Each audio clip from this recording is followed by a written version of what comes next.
السلام علیکم خواتین و حضرات. تقریباً 5 سال پہلے میں بیٹھا تھا اعتکاف میں، اور وہاں پر میرا ایک دوست آیا اور اس نے مجھے تحفے میں ترجمے والا قرآن دیا، اور اس نے کہا کہ یار اس کو تم لازمی پڑھنا، اس میں اس کی آیات کے ساتھ اس کی بریف تشریحات بھی ہیں اور بہت ہی خوبصورت ترجمہ لکھا ہوا ہے. اس سے پہلے جتنی مرتبہ بھی میں نے اردو ترجمے والا قرآن پڑھنے کی کوشش کی تھی تو اس کا ترجمہ مجھے ٹھیک سے سمجھ نہیں آتا تھا، کیونکہ اردو کافی زیادہ مشکل ہوا کرتی تھی. لیکن اپنے دوست کے اصرار پہ پھر میں نے یہ قرآن اور اس کا ترجمہ پڑھنا شروع کر دیا. یقین کریں اس کے ترجمے کا ہر ایک لفظ، ساری تشریحات، جتنی بریف تشریحات ہیں، یہ مجھے بالکل ٹھیک طریقے سے سمجھ آ رہے تھے. اینڈ آئی واز ایبسلیوٹلی اسٹن کہ یار یہ اتنا خوبصورتی سے لکھا کیسے ہے. اور جس کی میں بات کر رہا ہوں اس کا نام ہے آسان ترجمہ قرآن بائی مفتی تقی عثمانی صاحب. مفتی تقی عثمانی صاحب نے اس اردو ترجمہ میں آج کل کی زبان کا استعمال کیا، بہت ہی عام، بہت ہی آسان اردو کے الفاظ، کوئی بھی پرانا، کوئی بھی مشکل لفظ نہیں. اسی وجہ سے جب آپ یہ قرآن پڑھیں گے انشاءاللہ تو آپ کو ایک ایک چیز سمجھ آئے گی. اسی لیے اس کا نام آسان ترجمہ قرآن ہے. اس کی اردو آسان کس طرح سے ہے یہ ابھی میں آپ کو آگے اگزامپل دوں گا، لیکن میری آپ سے ایک ریکویسٹ یہ ہے کہ آپ اس رمضان میں، because this is the best opportunity, اس رمضان میں اس قرآن کو پڑھنا شروع کر دیں، اس کے ترجمے کو پڑھنا شروع کر دیں. اور 3 سے 4 مہینے لگیں گے آپ کو ختم کرنے میں، اور یقین کریں جب آپ یہ ختم کر لیں گے اس کا پورا ترجمہ تو آپ کی زندگی بدل جائے گی، آئی گارنٹی. 5 سال کے بعد الحمدللہ دوبارہ سے میں نے اس قرآن کے ترجمے کو پڑھنا شروع کر دیا ہے، اور ظاہر ہے زندگی میں بہت ساری تبدیلی آ گئی ہے 5 سال میں، اور میرا پرسپیکٹیو بھی تبدیل ہو گیا ہے. تو اب جب میں اس کو پڑھ رہا ہوں تو بہت ساری نئی چیزیں مجھے سیکھنے اور سمجھنے کو مل رہی ہیں. شروع میں وحی اور اس کی حقیقت کے بارے میں بتایا گیا، اس کے بعد یہ بتایا گیا کہ آپ علیہ الصلوۃ والسلام پر وحی کس طرح سے نازل ہوئی، اینڈ دین بتایا گیا قرآن کس طرح سے آپ علیہ الصلوۃ والسلام پر نازل ہوا، پھر قرآن کی حفاظت کس طرح کی گئی، اور پھر قرآن کی کمپائلیشن کس طرح کی گئی. یہ ساری باتیں اس کے انٹروڈکشن میں ہیں.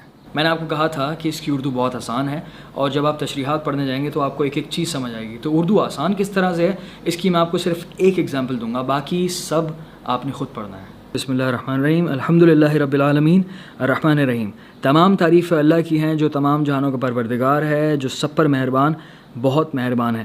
یہ جو الرحمن الرحیم ورڈ ہے یہ مجھے ایسا لگتا تھا کہ اس کے معنی تقریباً سیم ہی ہیں، لیکن جب میں نے اس کا ترجمہ، اس کی تشریح پڑھی تو پھر مجھے اندازہ ہوا کہ اس کے ایکچوئل ڈفرینس کیا ہے. تشریح میں لکھا ہے کہ عربی قاعدے سے رحمان کے معنی ہیں وہ ذات جس کی رحمت بہت وسیع، مطلب ایکسٹینسو ہو، یعنی اس رحمت کا فائدہ سب کو پہنچتا ہو. اور رحیم کے معنی ہیں وہ ذات جس کی رحمت بہت زیادہ انٹینسو ہو، یعنی جس پر ہو مکمل طور پر ہو. اس میں ہر آیت کے ترجمے کی تشریح نہیں ہے، صرف ان آیتوں کے ترجمے کی تشریح ہے جس کے پیچھے کوئی نہ کوئی ہسٹری اٹیچڈ ہے یا کوئی ایسا لفظ ہے جسے سمجھانے کی ضرورت ہے. ادروائز یہ اتنی آسان اردو میں لکھا ہوا ہے کہ اس کو سمجھنا بہت آسان ہے. اب میری آپ سے مؤدبانہ گزارش ہے کہ آسان ترجمہ قرآن آپ لازمی پڑھیں، اس کی تشریحات کے ساتھ پڑھیں پلیز.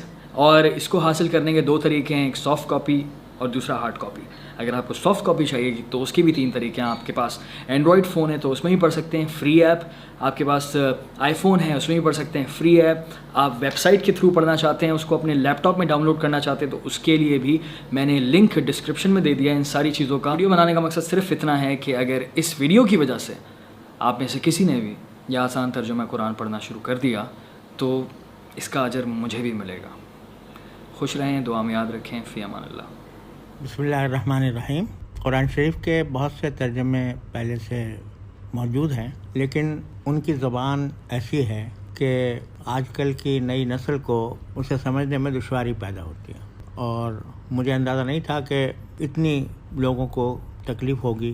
تو اس لیے میں نے سوچا کہ آج کل کی زبان میں، ایسی زبان میں جو ہر ایک آدمی سمجھ سکے، قرآن شریف کا ترجمہ بھی ہو اور مختصر اس کی تشریح بھی ہو. اس کے لیے میں نے یہ اردو میں آسان ترجمہ قرآن لکھا ہے. اس سے پہلے انگریزی میں the meaning of the noble Quran کے نام سے میں نے انگریزی میں بھی اس کا ترجمہ کیا ہے، اس میں بھی فٹ نوٹس کے ساتھ کیا ہے. تو اس کے بعد مجھ سے کافی لوگوں نے تقاضا کیا کہ اردو میں بھی ہونا چاہیے، تو پھر میں نے اردو میں لکھا. اور اللہ تعالیٰ سے دعا کرتا ہوں کہ یہ میرے لیے اللہ تعالیٰ آخرت کا ذخیرہ بنائے اور پڑھنے والوں کو اس سے قرآن کریم کی صحیح سمجھ پیدا ہو.